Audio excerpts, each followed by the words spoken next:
What's going on, everybody? It's Andy's Automotive here. Doing a quick video on this 2015 Volkswagen Passat. Two things, or a few things rather. One is that under here, behind the throttle body, you're not going to be able to really see it. It's back behind here. It is the water outlet housing along with the thermostat housing. Thermostat is built in. Let me see. Yeah, right back there. It's super hard to really see. That's where it mounts up and all that. And there is a small piece. Let's see. You're not going to be able to see it really well with this angle. Let's see.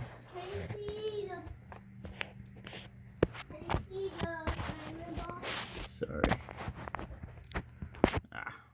All right. Anyway, I'm not gonna be able to get a good eye. Well, kind of. So it's beyond that. Oh, there we go. Okay, there we go.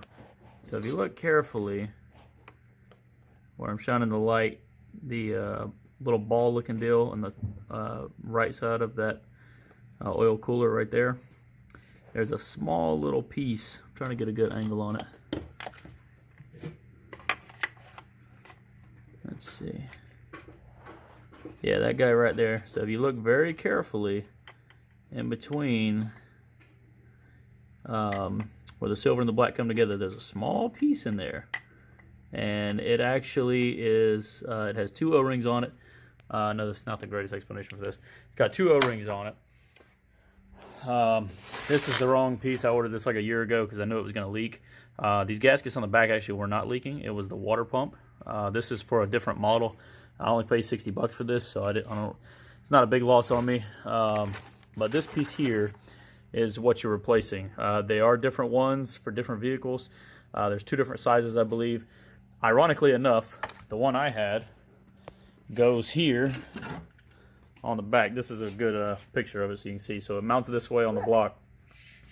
Daddy's making a video. You'll be quite okay. And it goes right in here. And what you're looking at is where it mounts. Believe it or not, the new one actually leaked on the car, and I had to take it all back apart again. And I put the old one back on. I put some O-ring lube on the O-rings. They were still nice and rubbery. They weren't really hard. So it goes just like this. So I'm going to tell you a trick to this. That's how it sits on the car. And again, these are brand new. I'm going to keep this piece just because maybe potentially I put it in crooked, even though it's kind of hard because it gets squished together in there. But this little piece is only $6 from the dealership, and I actually got that from Volkswagen. So before anybody goes talking that smack, all these parts came from Volkswagen. So this came off. This is the old water pump piece. All right, and you can see where it was clearly leaking here. You know, behind the backside, it actually wasn't leaking from where I expected it to be from the plastic housing. So the water pump mounts up right there. You see thermostat inside. You can replace the thermostat right here by itself, if I'm not mistaken. I haven't taken this apart to find out. I would assume you can, but this whole assembly was what was it, $230 or something like that from the dealership. He gave me a little discount because I got the water pump also. So I went ahead and did them at one time, of course. I don't like doing things twice. So that's when it made me really upset when I had to take it all back apart because of this. Again, that's new, so I'm going to keep it. But a couple things to know. I did it blind, even though I'd watched some recommendation videos on YouTube to find out, you know, what other tricks other guys have done. Obviously, the manifold is very simple to take off of this car as a whole. And that gives you full access, right? I did take the throttle body off when I did it the first time. I took all of the intake stuff and everything else off, and it was great. But the issue was when it started leaking, now I don't know, okay, so what exactly caused that part to happen, you know, to be slightly crooked, or the O-ring didn't seal properly or whatever. So then I took the manifold off, okay? Go back through. One thing I discovered is tons of carbon buildup. Tons of carbon buildup. It has one of those manifold runner deals, and then it's got slice inserts in each inlet for the intake side of the head. Really, really weird. I'm going to find out how to delete those eventually. I know they sell a kit for it, I believe, on ESC Tuning. And one thing I will tell you, when you're doing this on the manifold, this fuel line here, you're going to want to take that loose. You don't have to take it all the way off. Obviously, make sure your battery is disconnected, the key is off, you don't have the fuel primed or anything like that. Not that you would have the car running when you're doing this anyway, but you know, just to be safe, you might have the radio playing, who knows. But you'll take that loose. There's a small screw right, where's it at? It's just like a little, let's see. Dun, dun, dun. That's really hard to do with a phone. Anyway, so basically it's just a little tube holder right down the side. It's just holding it on to yeah, there we go. That's a better picture. So you can see now where it's holding it on right here on that fuel line. It's just a little rubber coupling. Anyway, pop that baby out with the Torx bit. There's one vacuum line here that I went ahead and took it off. Be very delicate, be very careful with these. They're delicate.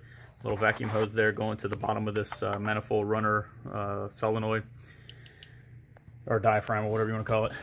Be careful with all this stuff. I mean, it is Volkswagen. I mean, most of this stuff is still pretty rubbery. It's 86,000 miles on the car.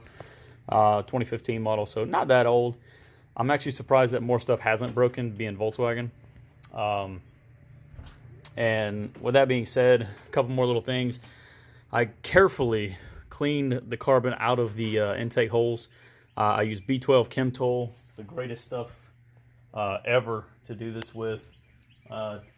Maybe I have a bottle. I do not. I already threw it away. I've shown it in my videos before, but what you're going to do is you're going to use that B12 Chemtol to break down that carbon buildup. And when you're doing that, you have to make sure not to flood the engine, right? Because you are going to have to crank it up after this. I used a vacuum, my shop vac, to pull all the extra liquid back out. You don't want to just keep spraying and spraying and spraying or pouring or whatever you're doing. You know, don't use anything like a wire brush or brass brush that's going to lose bristles into the motor. That's not going to be good for you. There's 2 valves in each cylinder piece there, and number 2 cylinder was open just a little bit, not enough to drop all the stuff in it, you know, when I'm scraping it off the valves, because I mean it was so caked on there, it was unreal. And these direct injection engines. I mean, it's a very common issue with Lexus as well, Toyota, for the higher performance engines. But cleaned it all up, got it. The car runs tip top. So the dealerships do, I think they try to sell you on that as well if you have to do this thermostat housing job or water pump or whatever. There is a small belt that goes on that water pump drive. Very simple to put on. You don't have to take anything loose. It's this guy right here. It's a Dayco belt. There's your number if you need it. Again, this is a 2015 Volkswagen Passat Limited Edition 1.8 turbo. But the belt was, 85,000 miles. I figured I'd replace it anyway. I'm actually going to turn this into 2 videos because I don't want to talk about the new speed module on this video because I've talked about all this other stuff. But one thing I want to tell you, this is going to be a trick for the future for some of you folks that have little accidents. So I'd taken the alternator off. They did a recall on this car when we had it earlier on. I'm sure they took the manifold off for that, or the alternator or something. So the power wire for the alternator that sits back here on the back of it, let me get it good. So you see the connector there. Oh, sorry. Anyway, connector there, and then your power wire, of course, is covered by that little black cap right there. So what I did was I took it off to relocate the wires behind this manifold bar brace, just that little bar right there. And because I noticed it was actually bending the wires too hard, and they were starting to fray off of the cover. And with that being said, I had them hanging there, but of course I had the battery disconnected. So what happened was I went to put it in, I tossed the battery cables back on. I was going to put it in neutral and just push it back in the garage because I have it hanging out the garage to do this. And the alternator cable was sitting on the AC compressor. So when I popped the negative cable on there, she got kind of hot, and went ahead and shorted out Fortunately for me, the battery is fine.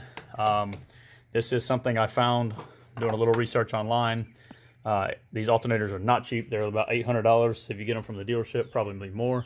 Aftermarket, you're looking between $350 and probably $650, depending on if you want Bosch or not.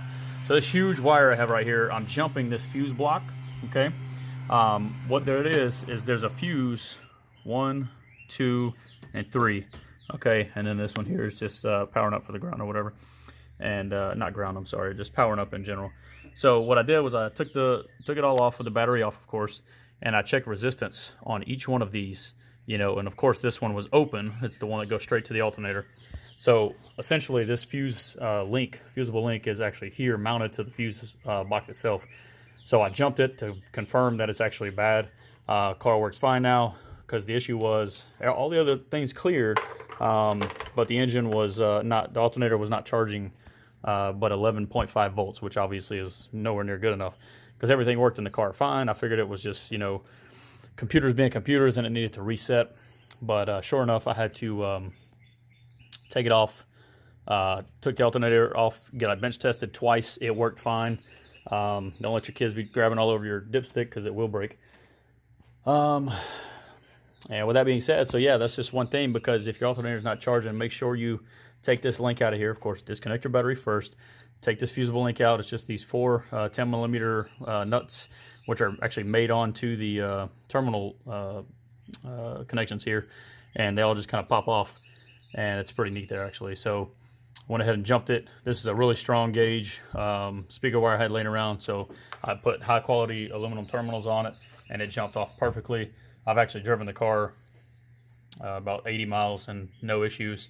It charges perfectly fine at 13.55, 1370 volts. No issues there. Of course, I do have the new ones on the way before you start judging me over here. I got to call the dealership and find out what specific amps this is. So there's a 250 amp and a 200 amp. I actually ordered both of them by accident. But we'll get that properly put back on there after the fact and put that cover back on. But I put this on here just in case, because God forbid that wire cover rubs loose, touches the hood, grounds out, then we got all kind of problems. But anyway, make sure you disconnect the battery anytime you're doing any of this stuff. And I'm going to go ahead and end this video here, I think. And I think I covered all the stuff as far as the outlet housing goes. But yeah, basically take the manifold off if you can. If you're mechanically aptitude to do this, take off the manifold. It makes it a lot easier, because then you're wide open. You got 5 Torx bolts in the actual thermostat housing assembly. You'll have 4 more bolts on the water pump, I think it was. Let's see.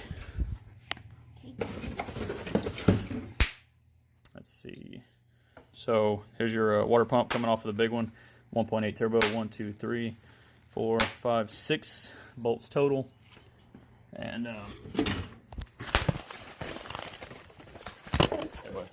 go over there. Sorry about that. Anyway, so you'll take that water pump off as well, and that you'll see the belt there. There's a little black cover on it. You can't really see it here. Let's see. Yeah, you see the little cover. You look carefully. See, it's got little fins on the front of it there. It's driven. The balance shaft actually comes through the motor, and that's what it connects to. It's kind of funny. Yeah, just take the manifold off. It's a lot easier. Get careful with all these hoses and everything that connects. Make sure you disconnected everything. There's this one bracket on the bottom of the manifold here. You will need a... sorry, we got a child over here. You will need this to get that bracket off, the bolt on the bottom. And there are a handful of other bolts. Oh, kids. There's a handful of other bolts that take this on the Volkswagen and Audis. So it's actually a really good deal. And I'm going to be honest with you. Don't be stupid and spend a bunch of money on these, because you can get a packet of O'Reilly's.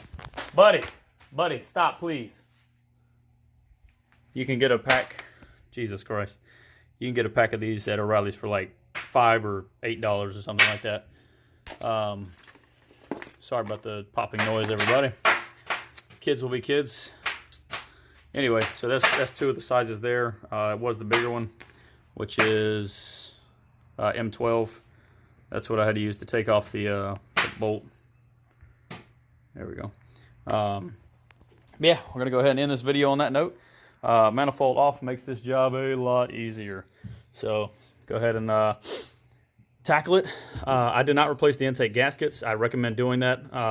Like I said, this car has been apart before, and I could tell the gasket wasn't smushed, worn out. If it does leak, I'll just pop it off, and you know, it hasn't leaked in the past week since I've done this. So if it does leak, I'll just buy another one. Throttle body gasket, it's like, I don't know, I think he said $9, but of course they didn't have it in stock for some reason. It's just one of the rubber O-ring styles. You see the little fin sticking out right there. I did clean the throttle body very carefully. It is electronically actuated, so make sure you're careful with that stuff. Obviously, don't forget to top off your coolant.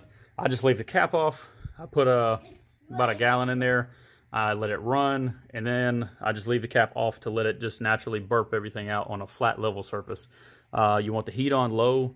You do not want the AC or recirculate on doing that. Now we're going to end this video. Hopefully that helps. And again, I'll put the thumbnail for this here. This was the water outlet housing. I see you, buddy. And the water outlet housing, actually, I'll keep. But the water pump, you know, I'm going to trash it. So, I mean, once these go bad, it's done. You see your plastic fins in there. I'm just glad none of this came apart.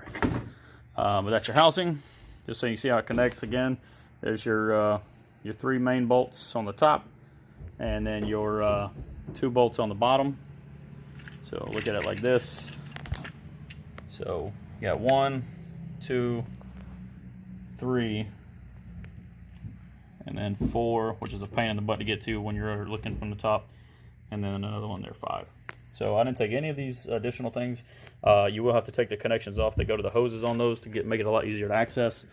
But once you do that, you'll be in the clear.